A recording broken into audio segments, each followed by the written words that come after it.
Hello everybody. Today we are going to discuss about the management of the difficult airway. The term difficult airway covers the spectrum ranging from the problems of ventilating and patient's lung with face masks or supraglottic airway to the problem in intubating a patient's trachea. Management of the difficult airway. Most airway management practitioners in the most national professional society recommended distinguishing between management of the unanticipated difficult airway and management of the anticipated difficult airway. Now about the predictors of the difficulty. Predictors of the difficulty with airway management can be categorized as anatomical, physiological, and contextual. So anatomical predictor can be further divided into predictors of difficult direct video laryngoscopy, difficult face mask ventilation, difficult supraglottic airway insertion, and difficult face of neck access, airway access. So difficult tracheal intubation must be distinguished from the difficult laryngoscopy. So, especially since introduction of the video laryngoscopy into airway management. So, poorly visualized larynx may not be indicative of difficult tracheal intubation, especially if adjuncts such as stellated tubes are available. Stellated tubes are used. Poorly visualized larynx or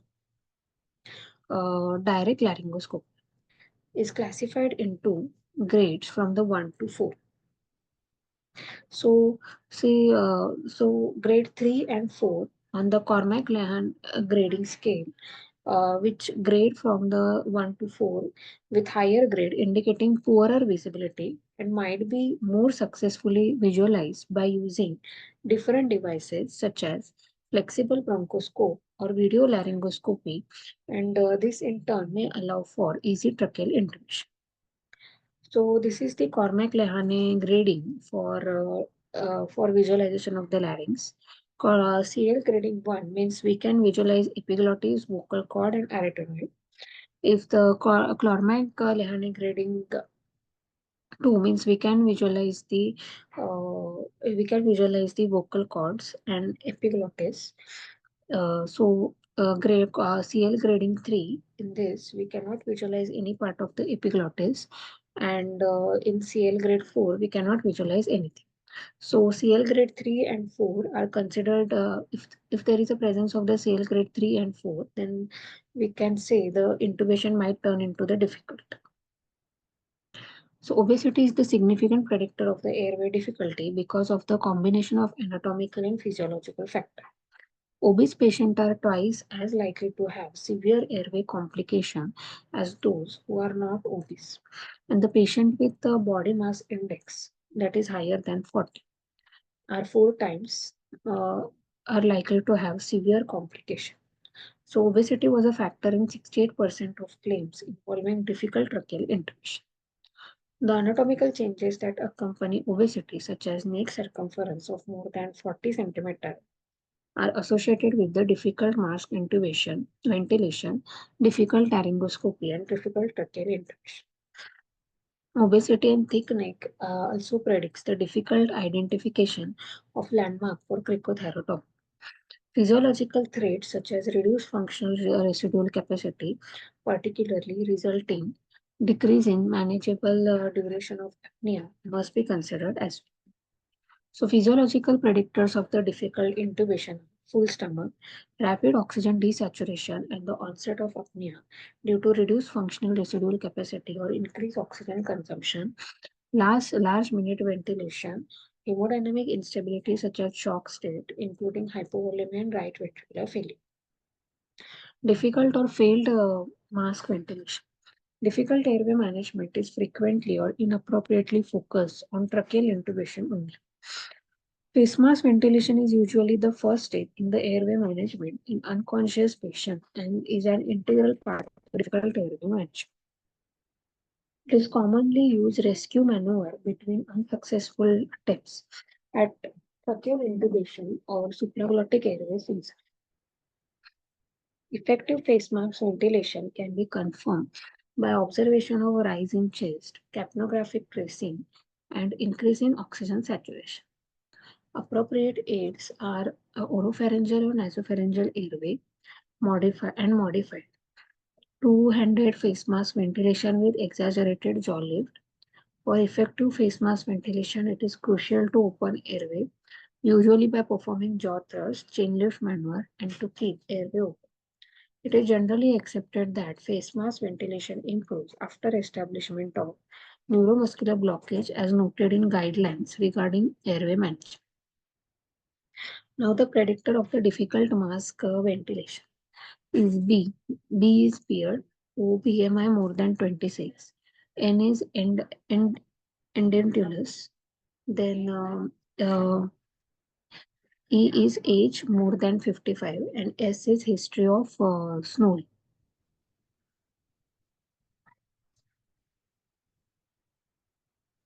Then difficult or the failed ventilation with supraglottic airway device. Supraglottic airway devices such as laryngeal face mask airway are integral part of the routine airway management and are recommended by almost all airway guidelines. Difficult or the failed ventilation with supraglottic airway and subsequent inadequate oxygenation may be due to light anesthesia, incorrect positioning, and anatomical factor. If none of these factors is responsible and ventilation and oxygenation still fail, tracheal intubation and face mask ventilation should be attempted. In addition to its use in the primary airway management, supraglottic airways establish rescue device when tracheal intubation has failed. So predictors of the difficult supraglottic airway device is restricted that it is known by mnemonic rods, that is restricted mouth, obstruction, disrupted or distorted airway, stiff lung or cyst. Or the failed laryngoscopy or tracheal intubation. Difficulty in visualizing larynx can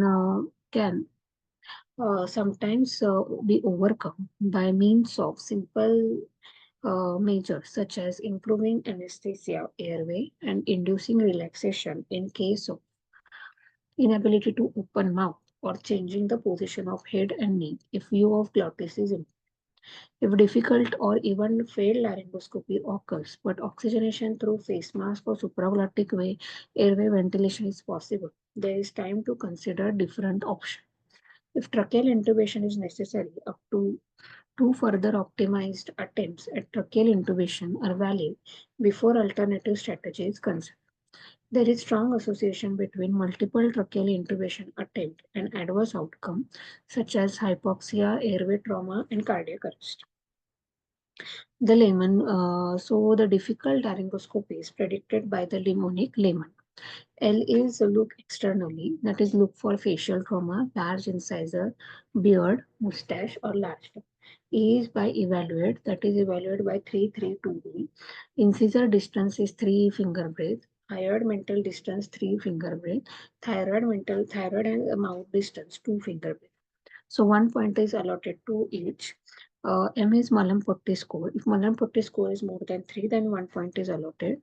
Then O is obstruction, presence of any condition such as epiglottitis, peritonsillar abscess, and trauma. In that case, 1 point is allotted. If the neck motility is restricted, 1 point is allotted. So total points are 10. So besides changing the operator, which should always be considered, changing to video laryngoscopy is valid alternative for second or third attempt, or may be considered the technique of first choice for tracheal intubation. The first or overall success rate for tracheal intubation facilitated by video laryngoscopy is rarely lower and is often higher than the rate of tracheal intubation facilitated by direct laryngoscopy.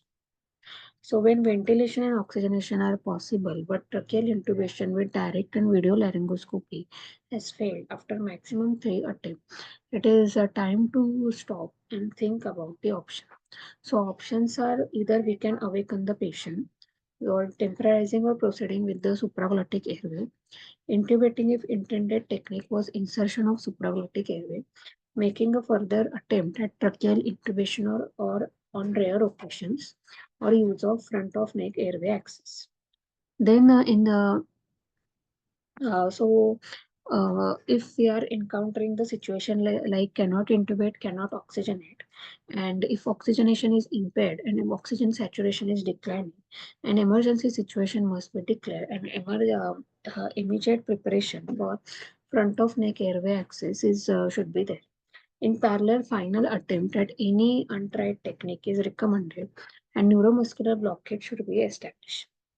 If cannot intubate, cannot oxygenate situation persists, establishment of front of neck airway access must be attempted immediately. So most airway societies recommended scalpel bougie tube approach for cricothyrotomy, but cannula-based technique can be considered by physicians who are expertise in its use. So difficult cricothyrotomy can be predicted by mnemonics like short, like surgery, hematoma, obesity, radiation, and trauma. Then there is one score which we are commonly using in ICU to predict difficult airways. That is Makocha score. So factors Makocha score includes Malampatti score of 3 or 4, obstructive sleep apnea syndrome, reduced mobility of cervical spine, and limited mouth opening of less than 3. If Malampatti score is between 3 to 4, then the 5 points has been given. If there is presence of obstructive apnea, then 2 points. If reduced motility of cervical spine, then 1 point. If limited mouth opening less than 3, then 1 point. Then factors related to the pathology. If coma is there, then 1 point. Severe hypoxemia, then 1 point. Factors related to operator, non-anesthesiologist, then 1 point. So total points are allotted are 12. So if total score is 12, then it's very difficult. If it is 0, then easy. So based on Makocha score, we can predict that which airway is difficult and which airway is not that difficult, and we can manage well. So in case if we anticipate this airway is not going to be difficult, then it is coming under the category. And if we are facing the difficulty while managing the patient, then that is coming under the category of unanticipated difficult intracheal intubation in adults. So how to manage this situation? So the step one is call for help, and then go with the laryngoscopy and tracheal intubation. If unable to intubate during first attempt at direct or video laryngoscopy, then we have to continue the nasal oxygenation using O2 flow at 15 liter per minute. Then maximum 2 more attempts we can give. Mask ventilation between the attempts. Optimize the position. Use external laryngeal manipulation. Then release the this cricoid pressure and use bougie or stillet if available. Consider changing device, technique, and operator between the attempts. Maintain the depth of anesthesia. If it is failed, then resume the mask ventilation with 100% O2. If it is succeed, confirm the tracheal intubation using capnography. So if we cannot intubate the patient even after the 2 attempts, and even after changing the operator, changing the devices, then it's our time. Then the next step is to insert supraglottic airway device. So while inserting supraglottic airway device, make sure that we are continuing oxygenation at 15 liter per minute, and then preferably we can use second generation supraglottic device. We can give the maximum 2 attempts. Consider changing size and type of the supraglottic airway device. If we are successful, then consider one of the following. We can wake up the patient, continue anesthesia using supraglottic airway device if considerable safe, intubate through supraglottic airway device using fiber optic bronchoscopy, provide expertise is available, and go for tracheostomy. If we are unable to ventilate through supraglottic airway device, then try the rescue face mask ventilation. In while trying face mask ventilation also, remember to continue nasal oxygenation using O2 flow at 15 liter per minute. Ensure neuromuscular blockage. Final attempt at face mask ventilation using optimal technique and action. If there is complete failure, then call for additional help and go for emergency cricothyrotomy. Uh, so while going for the emergency cricothyrotomy, remember to continue nasal oxygenation as 15 liter per minute and perform one of the following techniques like surgical cricothyrotomy, wide bore cannula cricothyrotomy, needle cricothyrotomy. Anticipated difficulty. When no technique difficulty is predicted, airway management generally occur after induction of general anesthesia. This affords the optimized condition for technical management, mainly because of administration of medication, including neuromuscular blocking agent. The use of general anesthesia with neuromuscular blockage for airway management is more comfortable for patient and clinician than management while the patient is awake, and is most often safe.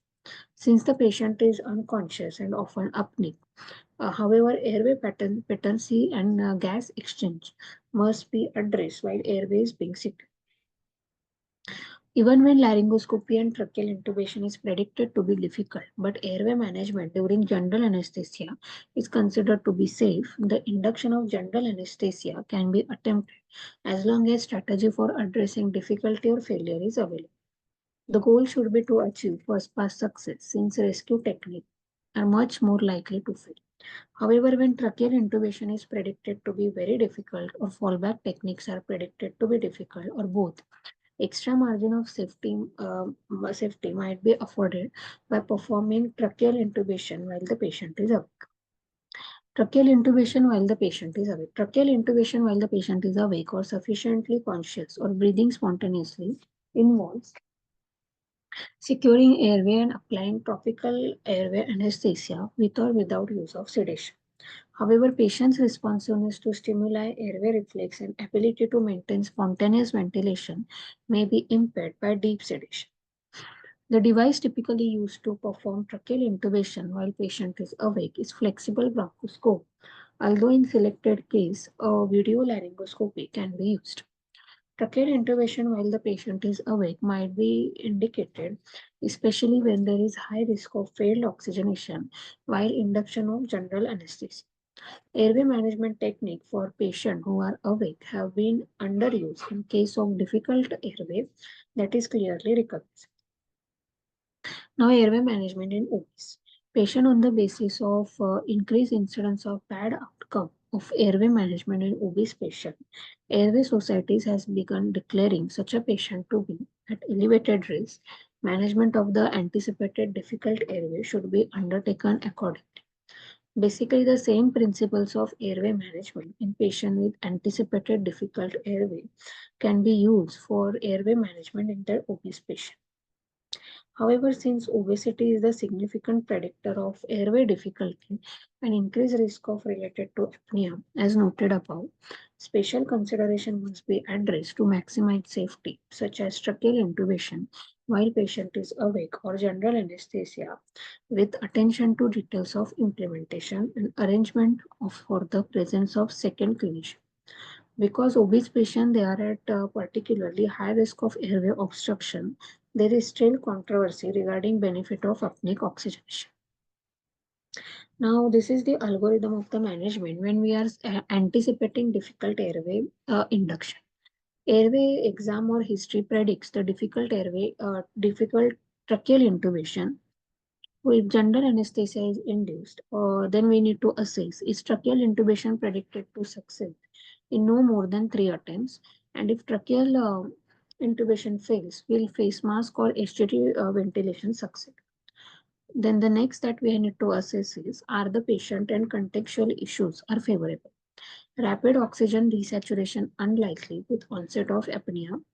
Then we need to assess the little risk of aspiration once consciousness is there or not. Uh, no obstructing airway pathology should be there. Additional skill help should be available. Clinician skill in plant technique and equipment should be available.